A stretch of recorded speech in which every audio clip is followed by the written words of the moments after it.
How you doing, guys? It's Danny K. Right back again with another video. Let's go. Comment, like, and subscribe. Let's go on the topic today. Hope everything's going, before I say this, hope everything is going well with you. We reached 1,000 subscribers. Next goal is 2,000 subscribers. My goal is to give you content that will help you in your life, motivational, inspirational, and just also, vlogging what I'm going through in life, so somebody else could learn from my mistakes, somebody else could learn from my life experience. The best way is to learn from the mistakes of others, not from your own mistakes. If you see somebody say, somebody got bit by this snake and they died, I know I'm not gonna mess with that snake. A fool goes, let me test this out here, bite me, snake. A fool does that. But the topic today is schools should teach career development and career strategy. A lot of times, and especially as I get older, the important thing, most of the time, your job is going to be a big part of your life. The career you choose, the job you choose, is going to be a big part of your life. It's going to dictate your lifestyle and what type of life you will have for you and your family. If you don't plan to have family, a big lifestyle for you, and also the society, because if what you're doing also helps society, or doesn't, it depends what you're doing for a living. And I realize in school they don't teach this. They don't teach career development, career strategy. Colleges and high schools do not teach this, which needs to be taught. This needs to be taught. I said teach. This needs to be taught in schools. Because through career development and career strategy, financial development ensues.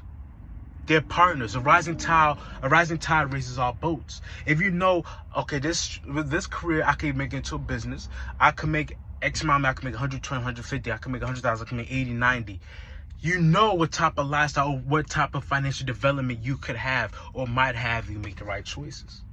Then if you chose a career that the max you can make is $30,000, $40,000, $50,000, then you also know what type of financial development and financial choice that you should make. They go hand in hand. They go hand in hand. They're like right and left hand. And I implore, if there was one thing I'll teach in school, not only financial literacy, which is very important that they don't teach, it's career development and career strategy. And talk about careers, not only about careers, spaces that are dying, and markets that are growing and dying. We used to have typists back then. When they used to have a typewriter, typists used to be an industry. They used to be a career. Now that's said and gone. We don't really need that anymore. That's specifically a profession. You get me? But that goes through knowing and knowledge that they don't really teach in these schools. In college, they don't teach this, and I understand why. If I tell you this industry that you're not gonna really make that much money in, you're making this much investment and you're not gonna get a lot of return in. Now you will have to be a fool to say, I'm willing to go with this choice that I made, this career.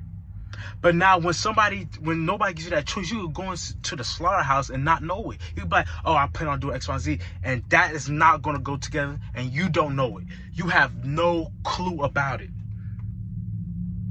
which I think that is messed up. I'm on the side of the road right now. I'm about to go inside. Ooh, dang, yeah, they got some big muscle cars.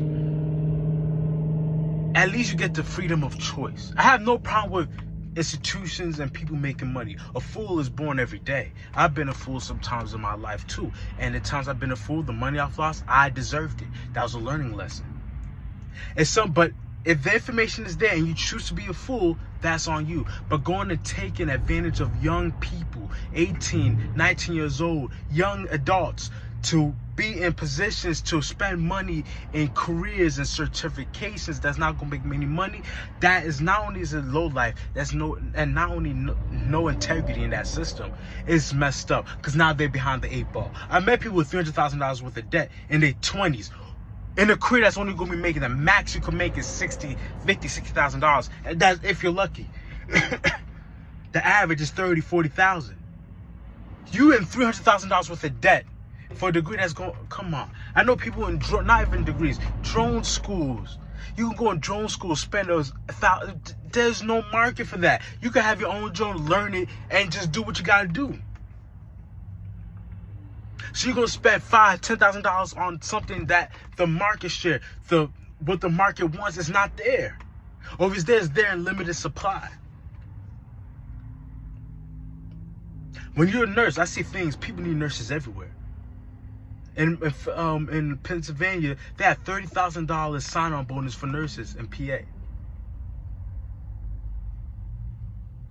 So if he's going to spend, which I see the average, people I know, probably $50,000. Some people less, $25,000, $20,000 for a career that you could make 110, 120, 70, 80 to start off minimum, $70,000, $80,000 starting off minimum, and you have good income potential. With the more experience you have, that makes sense. If you're going to spend $25,000, you're going to make an $80,000 return on investment. That makes sense. If you could even go and increase that, and make $100,000 on investment, that makes sense. You're netting $75,000 that first year. If you're going to $25,000, $30,000, you make $80,000 that first year. Let's say after tax, that's $60,000. You're still making $30,000 plus. That's not included with more money that's coming in year after year if you keep working that profession. If you're going to spend in some tech things $10,000, $20,000, if you're going to spend $10,000, $20,000 to learn coding, the coding boot camp program, to make $80,000 to $100,000, you make $100,000. That's $80,000. $100,000 is $80,000 after tax. That's $60,000 on top of investment that you made. You spent 20, you made 80, you spent 20, 6,000. That makes sense. But a lot of times in these school and career development, they're not teaching the career path and strategies that you can make. How much money you'll make in your career. They're not teaching that. So you have students, people young in their career, that's spending all this money in something that's going to have a low return on investment. And not only is investment, they're spending time and energy. That is crucial. When I was younger, I wish I would have known. I told my friend, I wish I went to the railroad sooner. 2 years in the road, I have over $10,000 in my 401k. If I did that in my 20s, I would have over $50,000, $60,000 in my 401k. That's not including the money I have saved, and probably I have a house or something. But you don't know what you don't know. And when I went to school for biology, I was like, yo, if I keep going this path, I'm spending money was tight, I'll make $60,000, $70,000 max if I'm lucky. And that's the max. There's no ceiling. That's the ceiling right there. And then I had to go back to school for more in order for me to be the head I don't got time for that. But I did my own research. The school didn't teach me this. I taught myself this. And I said, if I had to go back to school, I would have went for tech or accounting. But I didn't even know what fits me. So if you don't teach career development, career strategy, a lot of times people be in careers that they don't know, it might not fit their personality type. If you're not a people person, what are you doing in a career that you're going to have to deal with people? If you're not a numbers guy, what are you doing in accounting if you're not a numbers guy? What are you doing in accounting if you're not a numbers guy? If you're not good at math, what are you going to go into data analytics for?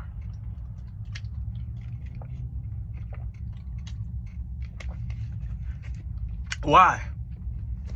And these are things that should be taught in school, so the younger generation could go with at least a step above. In this economy, where I live in not the best part of town. It's not the best part of town. But in the hood, houses are going for $600,000. This is what the younger generation will be competing. This is what I'm competing with. But this is what the younger generation is going to be competing with. So they should know. And it's your responsibility and duty as institutions to let them know what they're getting themselves into. Because you're leading them to the slaughterhouse where they have no future, a very abysmal future, if they don't know what they're doing. And by the time they know what they're doing, it's too late.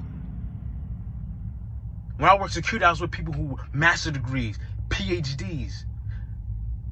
I was working with people who were going for their doctorates. And their income potential is going to increase. They're making $50,000. I'm going to make $60,000. So you're going to spend $100,000 to make an extra $10,000. And that is the max you can make. Unless you get lucky and you become a superintendent or a president, which those slots are filled to the brim, or those slots already connected to the person. The president's son or the president's nephew will get that position before you do. But you don't know this. They're not going to teach this in school. This is school of hard knocks. This is real life. This is real life. Even in trucking, you got to do your research. You're making $60,000 a year, 50, 60, going away for 3-4 months, 2-3 months at a time, 3 weeks on. That you do, as in the beginning, you do what you have to do, but you have to get out that. You have to get out. That doesn't make any sense. That does not make any sense. To be away from home just to make that. The return on investment is not that high. It's not that high. It's not the $60 to be away from home. That does not add up. And that's the truth. That's just the cut through facts. You can work 2 jobs and make that money and be home more. Now, in the beginning, you have to do what you have to do. But long term, that is not feasible. That doesn't make any sense. If there's no income potential, there's no the time. You're missing out on time. You're missing out on life doing that. So schools need to teach this. And if they don't teach this, you as a person, if you're a young person watching me, do your research. Don't have dreams of grandeur. I have people like, I'm going to be a trainer. Unless you're doing online training where you're not spending time for money, you are limited. You are limited. There's not a lot of rich trainers unless you're doing online, and that's through Instagram. I'm going to be a chef. Are you going to be a sous chef? Are you going to go and get your license? No. Okay, now what are you doing with your life? I've been on the railroad. I talked to some of my friends in the railroad. We'll call them. I'm like, yo, get your CDL. Because if you get fired from the road, you're making decent money. The railroad was not a bad job. $70,000 a year. The first year I worked in the railroad with no type of experience. I learned how to drive, and do crane operating. That is not bad. And people making $120,000, well over $80,000, $90,000 a year with more experience, or the longer time you get in, with money being put in your 401k. But I'm like, if you get fired from this job, there's not a lot of jobs if you have no skill set or no paper that's going to pay you that amount of money. You duplicating that will be very harder. You need a skill. To make $70,000, $80,000, most of the time you need a skill. If you get fired from the job, how can you replace that? If I leave this job, I could get another trucking job tomorrow. I could get another trucking job next week. I could go and move almost at any state, actually. I can move any state and get a job with my CDLs. There's a $5,000 investment, and I look, I'm like, okay, now, when I get my experience, even right now, I could be making $80,000, $90,000 starting off with the potential to make more. I have a $5,000 investment. That is not bad. But how can I increase this? Can I start a business? Well, these are things and questions that you have to ask. These are things that you have to ask. These are things you got to know. Because most of the time, the institution, what I'm saying, is not going to teach you that because they want your money. These schools and these institutions want your money. So you could go for school for African American studies or African studies or Chinese studies, degrees that it's good to know. I'm not saying it's not good to know these things, but these are things that's not going to make you good money. These things are not going to make you good money. And the slots that's going to pay good are limited. Now, you don't want to count your chance on something that's limited. Will you be a professor? How many professors does a university need to teach this? It's a handful. It's not that much. Now, if you have 100 people going for something that's not going to make money and there's only 5 professors that they need, now you just do the math on that. And a lot of these professors that make no money, you have to go in the highest, so you have to get into a lot of debt. And the return on investment is abysmal. So do your research, because these schools and these systems and institutions are not going to teach you this, because through knowledge is power. Conversation and information rules the nation. Because through conversation, you have to give valuable information. That rules the nation. So you now make sure you know what you want to get into. I would have never gotten this industry. Say, oh, you get in this industry to make 40, 50,000. I would have never got it. It's a waste of time. It's a waste of money. I would not do that. Because I could get that without having any skill set, any paper. I could have that without doing any of that. So make sure if you're going to go to school or if you're going to get a certification, make sure there's going to be return on investment. I have some who say they're going to drone school. A drone school. You're wasting your time. Drone school. What is drone school? Get out of my face with drone school. A waste of time. A waste of money. But nobody's going to tell you this unless you do the research on that. Because trust and believe me, if most institutions, I'm not going to lie. Oh, you want to get a school in underwater basket weaving? Here, give me your $50,000. Here is your degree, or here's your certification. Now you spend $50,000 to make I don't think there's any job. Let's say there's a job, $30,000, $40,000. You are negative. You're in the water. You're in the water. The first year and a half, you're in the water, and that's not enough to live. That's not enough to survive, especially if you live in the city. Well, this is Danny K. I ranted too much. I need to get out of here. I've been out here for a minute. Got my clock back. get my thing, get a little ice cream. It's hot out here. Hopefully you guys learn a lesson. Hopefully you guys learn and give your input, especially you're an older guy, even a young person. Give your input on what you think about this. Make sure you study your career. Make sure you study your industry. Industries die, industries grow. Even in the trucking, I'm like, this next 10, 20, 30, 40 years, trucking will be in me there, but trucking would have changed. And I have to put that in mind. I have to be cognizant. I cannot be delusional, have cognitive dissonance of the facts that, yeah, industries change, industries grow, industries die. I have to be cognizant of that and think of my next move. They might have not automatic, they might have AI trucks. I gotta think of that. Just because I have AI truck doesn't mean there's another venue to make money, or another venue or another industry I can't make money in. But I have to think of that. Now, will that happen in the next 10, 20 years? I don't think so, but I have to think about that. Same thing. If you're in industry, you gotta think about that. Okay, if I'm a cashier, I'm seeing that they put in automatic things. Will my job go? I have to think about that. But that comes through another opportunity. That needs to be programmed. That needs to be fixed. What company fixes? What do I have to do to get that? Because best believe, there's companies that need to come and fix that. There's companies that need to come to program that. There's jobs that you need to know. You need to have some type of skill set to program. You need to have some type of skill set to fix this machine or this robotic material. That's an industry there too. When another gate opens, another door opens. You get me, guys? Comment, like, subscribe. It's Danny K out.